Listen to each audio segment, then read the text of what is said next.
Hello guys, this is a tutorial on Scratch. We're going to be covering everything on this motion category. As you can see, that the first category we see once we open the Scratch app. Starting with this block, it's basically the first one you'll see. So this enables the sprite to move in any scenario.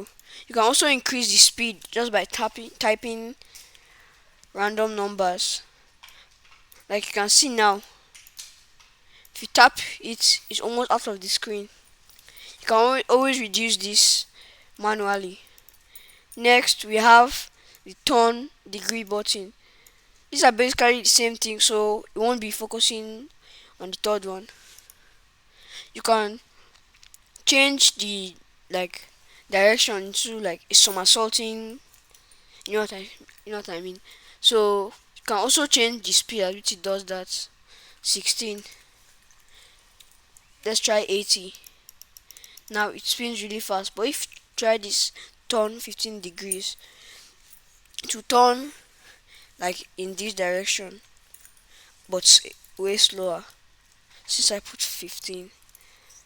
So let's get rid of that and start with the next. Go to random position. This is a way of moving quick, but it's not guided. You can also change this by yourself to mouse pointer. Wherever my mouse is whenever I'm doing that, that's where it will go. So if once in game, they usually use this.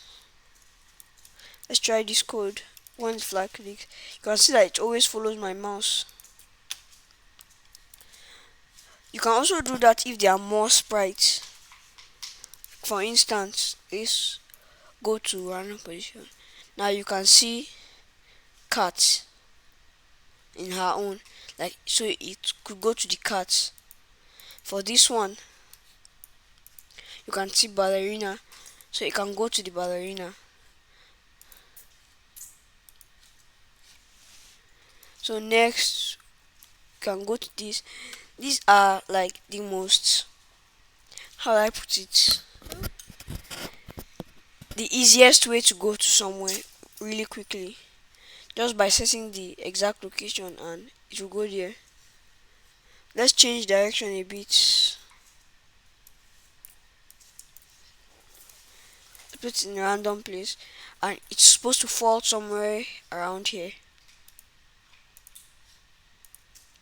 You see, that happened because you changed direction. An easy way to check the direction of your sprite is just by coming here and putting the sprite here. It pops up and you know the direction. Now this glide seconds to random position is basically the same as this, but there's a twist. There's a timer, so you can go to random position but slower. This one just like in 0 seconds just teleports, but this one actually moves to a random position and on and on. Like I said, they're basically the same thing, just like this and this, just wait more time. You can also use these blocks as basically the same as this, just by adding 0 here, and it's just like exactly like this block. So point in direction 90. These ones are for the directions of where this sprite is going to face. Like this is the view, so if I put minus 75, it will go upside down and face here.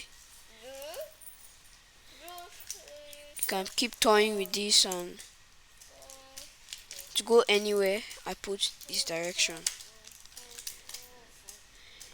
Next, point towards a specific sprite, so mouse pointer. Let's try it now. I'll use a ball. Now you can pop up a ball, so it will point towards the ball, wherever the ball is facing, to point towards it. Same as mouse pointer, wherever your cursor is facing, that's where it change direction to. And the left are just basically the same as this up here, except this if on edge bounces on the edge if it's touching the edge, but right now it's not touching the edge. So let's try that. Now you can see it bounces off because it's touching the edge. So that's basically all for this video, and I'll see you in the next one. Please don't forget to like, subscribe, and that's all. Bye.